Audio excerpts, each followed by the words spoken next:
السلام علیکم ناظرین، میں ہوں آپ کا ہوسٹ ذیشان جوادی۔ آپ دیکھ رہے ہیں پیام رمضان، اور آج کے ہمارے اس پروگرام کا موضوع ہے عدل، اور اس پر گفتگو کرنے کے لیے آج ہمارے ساتھ موجود ہیں ناظم اعلیٰ جامعہ علوم اسلامی علامہ غلام عباس ساجد صاحب۔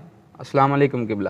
جی وعلیکم السلام ورحمۃ اللہ۔ قبلہ، آپ کی تشریف آوری کا بہت شکریہ کہ آپ نے اپنے قیمتی وقت سے ہمیں ٹائم دیا اور ہماری گزارش پر حاضر ہوئے۔ جزاکم اللہ۔ قبلہ، آج کے ہمارے اس پروگرام کا جو پہلا سوال ہے وہ یہ ہے کہ عدل سے کیا مراد ہے؟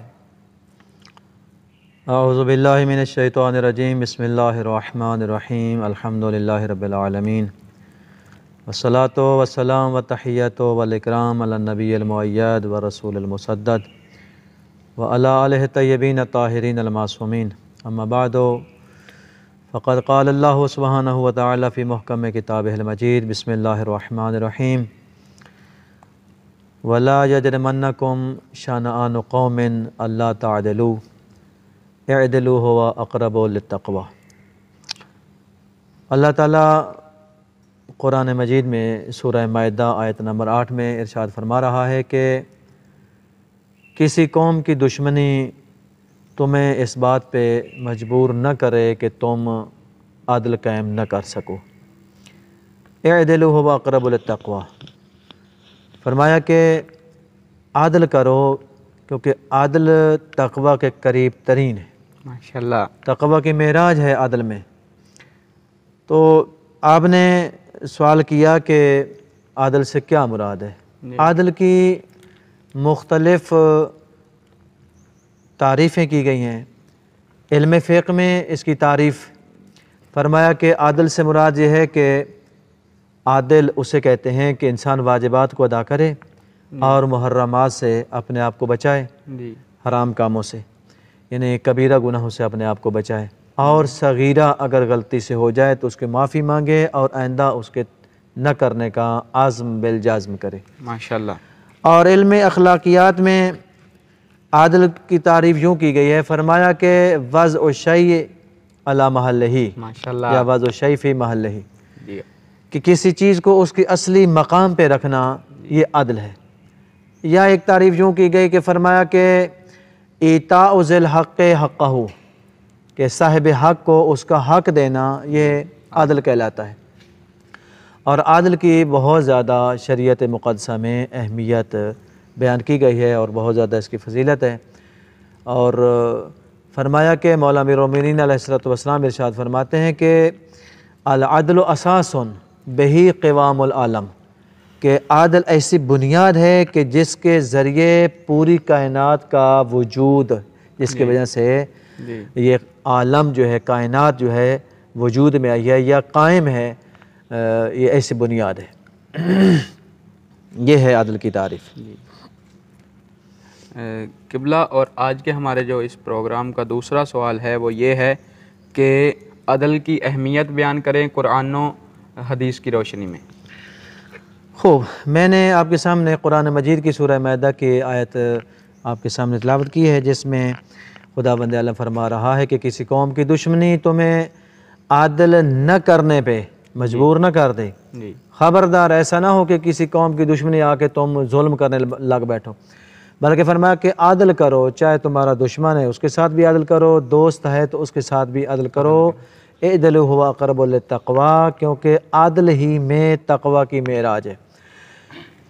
خوب، تو ایک اور مقام پہ خداوند عالم ارشاد فرما رہا ہے کہ ان اللہ یامرکم بالعدل والاحسان، کہ خداوند عالم تمہیں عدل کا بھی حکم دیتا ہے، عدل سے بڑھ کر احسان کا حکم دیتا ہے۔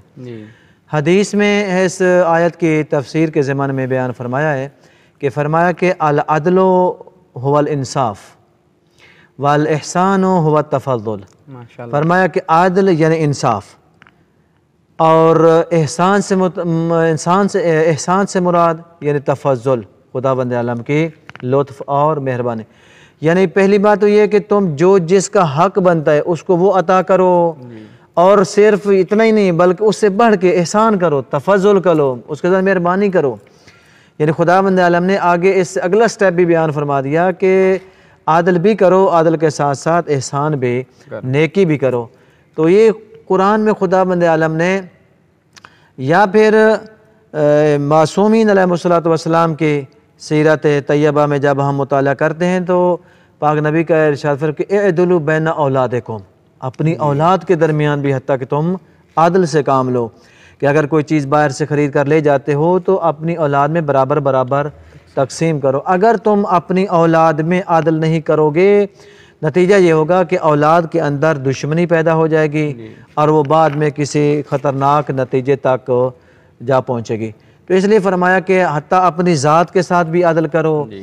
عدل ایسی چیز ہے کہ جس کے بغیر فرمائے بہی قامت السماوات والارض، زمین و آسمان کا قیام اور وجود عدل کی بنیاد پہ، عدل کی وجہ سے۔ اگر عدل نہیں ہے تو فرمایا کہ یہ زمین و آسمان تباہ و برباد ہو جاتے۔ تو کوئی معاشرہ اس وقت تک قائم نہیں رہ سکتا جب تک کہ اس معاشرے میں عدل قائم نہ ہو۔ وہ مولا کا مشہور فرمان آپ نے سنا ہوگا کہ مولا فرماتے ہیں کہ کفر سے تو حکومتیں باقی رہ سکتی ہیں مگر ظلم سے حکومتیں باقی نہیں رہ سکتی، ایک پل بھی حکومت باقی نہیں رہ سکتی۔ تو اگر آپ چاہتے ہیں کہ یہ ہمارا نظام اور ہمارا معاشرہ ایک جنت نظیر معاشرہ بن جائے تو ہمیں سب سے پہلے اپنی ذات کے ساتھ عدل کرنا چاہیے، انصاف کرنا چاہیے۔ اس کے بعد اپنے گھر میں اپنے بال بچوں کے ساتھ، اپنی بیوی کے ساتھ ان کے حقوق پورے ادا کرنے چاہیے۔ پھر ایک معاشرے میں، پھر ایک ملک کے دوسرے ملک کے ساتھ جو تعلقات ہیں وہاں پہ بھی عدالت پر مبنی جب ہم امور انجام دیں گے تو یہ معاشرہ ایک جنت نظیر معاشرہ بن جائے گا۔ ماشاءاللہ قبلہ صاحب بہت خوب۔ قبلہ جیسا کہ آپ کو معلوم ہے کہ یہ ایام شہادت حضرت علی علیہ السلام ہیں، تو قبلہ اگر مہربانی فرما کر مولا علی کی عدل پر گفتگو کریں۔ خوب، بسم اللہ الرحمن الرحیم۔ ایام شہادت امیر المومنین، اور اس مناسبت سے مولا امیر المومنین علیہ السلام کی زندگی کے بہت سارے پہلو، ان میں سے ایک پہلو یہ عدالت علویہ۔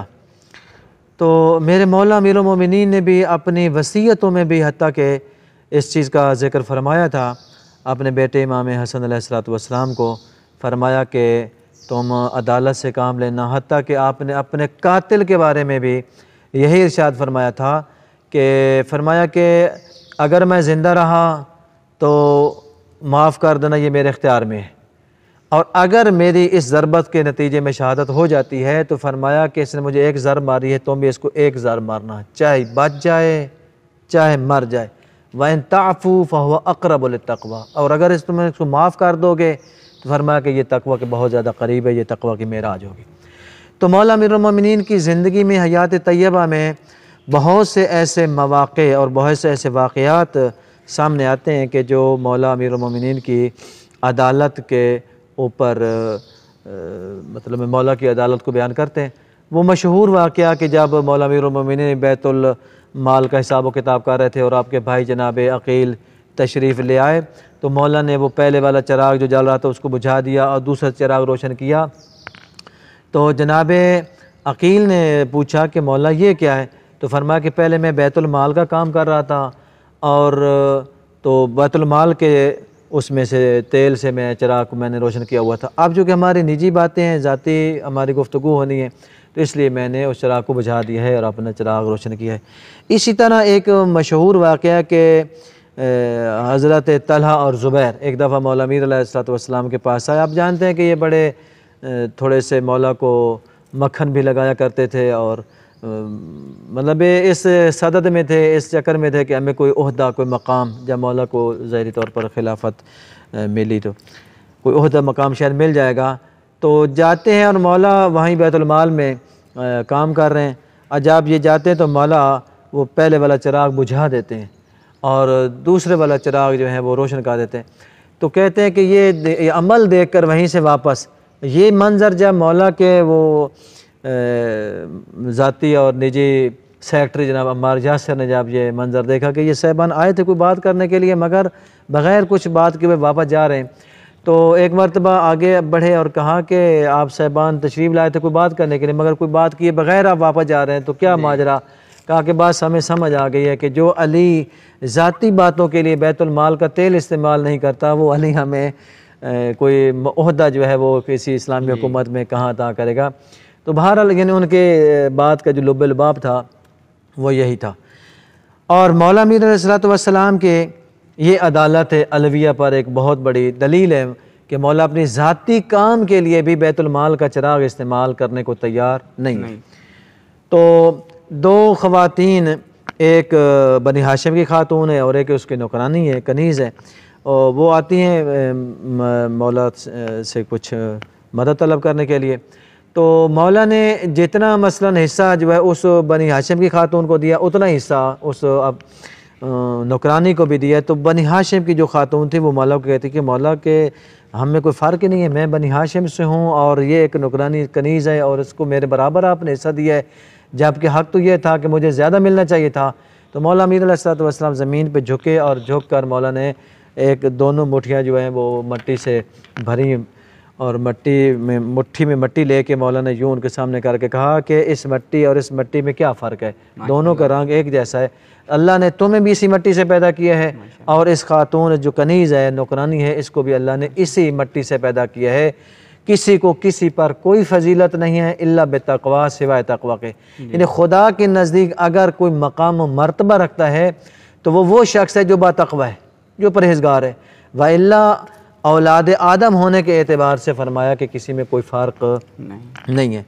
اور یہ مولا امیر المومنین کے متعلق وہ عیسائی رائٹر جار جرداخ جنہوں نے مولا کی سیرت پہ اور عدالت علویہ کے اوپر ایک کتاب بھی لکھی انہوں نے، اور اس کتاب کا غالباً انہوں نے نام ہی یہی قرار دیا ہے کہ علی صوت و عدالت الانسانیت، یعنی انسانیت کی عدالت میں جو عدالت کی آواز ہے، عدل کی آواز ہے، وہ مولا امیر المومنین علی ابن ابی طالب علیہ الصلوۃ والسلام ہے.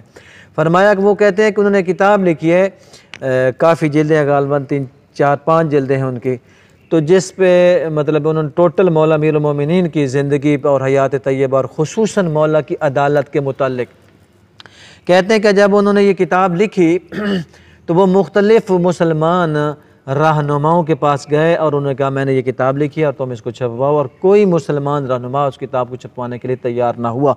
تو بالآخر وہ اپنے ایک مذہب کے پادری اور پوپ کے پاس جاتے ہیں اور چہرے پہ ذرا آثار پریشانی ہے. تو انہوں نے پوچھا کہ کیا وجہ پریشان لگ رہا ہے؟ کہا میں نے کتاب لکھی ہے اور مسلمانوں کے ایک خلیفہ اور مسلمانوں کے ایک رہنما کے متعلق، مگر کوئی مسلمان اس کتاب کو چھپوانے کے لیے تیار نہیں اور میرے پاس اتنی گنجائش نہیں. تو انہوں نے کہا آپ یہ کتاب چھپواؤ، جتنا خرچہ ہوگا وہ میں دوں گا. تو کہتے ہیں کہ کتاب چھپ گئی اور کتاب جب مارکیٹ میں آ گئی، غالباً 1930 میں یہ شخص پیدا ہوا تھا اور 2014 میں اس کی وفات ہوئی ہے، ابھی مطلب چند سال پہلے کی بات. تو یہ عیسائی رائٹر کہتا ہے کہ میں نے وہ کتاب جب چھپوائی اور مارکیٹ میں آئی تو ہاتھوں ہاتھ وہ کتاب بکی اور لوگوں نے خریدی اور اس کے مقابلے میں مجھے پیسے آنا شروع ہوئے. تو جب پیسے پورے ہو گئے تو میں وہ پیسے لے کر اپنے اس پادری کے پاس گیا کہ جنہوں نے وہ ابتدا میں کتاب چھپانے کے لیے مجھے میری ہیلپ کی تھی. تو کہتے ہیں میں نے کہا کہ قبلہ کہ آپ کے وہ پیسے ہیں جو آپ نے مجھے ہیلپ کی تھی. تو انہوں نے کہا کہ یہ نہیں، میں یہ پیسے نہیں لوں گا، اور چونکہ میں نے پیسے لینے کے لیے یہ کتاب چھپوائی ہی نہیں تھی. کہا کیا وجہ ہے؟ آپ کا مذہب اس شخصیت کے ساتھ میچ نہیں کرتا، لیکن آپ ان کی کتاب چھپوا کے اور اس کے بدلے میں آپ پیسے بھی نہیں لینا چاہتے، وجہ کیا ہے؟ کہا وجہ یہ ہے کہ جب اس شخصیت، اس ہستی کی حکومت کوفہ میں برقرار ہوئی تھی اور یہ برسر اقتدار آئے تھے اپنے زمانے میں، تو وہاں عیسائی لوگ جب موجود تھے تو عیسائی لوگ پریشان ہو گیا کہ ایک مسلمان حکمران جو ہے وہ ہمارے اوپر مسلط ہو گیا ہے، اللہ جانے یہ ہمارے ساتھ کیا برتاؤ کرے گا. اور انہوں نے جا کے کوفہ میں ممبر کوفہ پہ بیٹھ کے سب سے پہلا جو جملہ عیسائیوں کے متعلق بیان فرمایا تھا وہ یہی فرمایا تھا کہ اے عیسائیوں تم مطمئن رہو، تمہارے اوپر کوئی ظلم نہیں کیا جائے گا، تمہارے ساتھ کوئی زیادتی نہیں کی جائے گی، تمہارے ساتھ عدل و انصاف سے کام لیا جائے گا. کہا کہ یہ وہ احسان ہے اس شخصیت کے میرے اوپر، اور اس احسان کا بدلہ دینے کے لیے میں نے ان کی فضائل میں لکھی گئی کتاب کو میں نے چھپوایا ہے. تو یعنی علی مرتضی اسی کتاب کے اندر وہ درج کرتے ہیں کہ فرمایا کہ قتل فی محراب مسجدہ لشدت عدلہ، امیر المومنین اگر مسجد کے محراب میں محراب عبادت میں شہید ہوئے ہیں تو اپنے شدت عدل کی وجہ سے شہید ہوئے ہیں، کیونکہ لوگ جب آپ عدالت کرتے ہیں نا، جس کا جو حق بنتا ہے اس کو وہی جب ملتا ہے تو اس وقت لوگ آپ کے مخالف ہو جاتے ہیں، اور یہی ہوا مولا امیر المومنین کے ساتھ کہ مولا کی جب دشمن لوگ مخالف ہو گئے اور انہوں نے مولا کو 19 رمضان المبارک محراب عبادت میں دوران نماز حالت سجدہ میں دنیا و آخرت اولین و آخرین کے شقی ترین اور بدبخت ترین شخص نے، جس کو انسان کہنا بھی شاید مناسب نہ ہو، تو اس رذیل ترین شخص نے مولا کو روزے کی حالت میں میرے مولا کے سر اقدس پہ زہر آلودہ تلوار کا وار کر کے میرے مولا کو راہی جنت کر دیا، اور مولا اس کے زخموں کی تاب نہ لاتے ہوئے راہی جنت ہو گئے، اور 21 رمضان المبارک کو مولا ہمیشہ ہمیشہ کے لیے ہم سے جدا ہو گئے۔ تو دعا ہے پروردگار عالم ہمیں بھی مولا امیر المومنین کی، دیکھیں کسی شخصیت کو مان لینا یہ کوئی کمال ہے یقیناً ہے، مگر اتنا بڑا کمال نہیں ہے جب تک ہم اس شخصیت کی نہیں مانتے۔ ذات کو ماننا کافی نہیں ہے جب تک ہم بات کو نہیں مانتے۔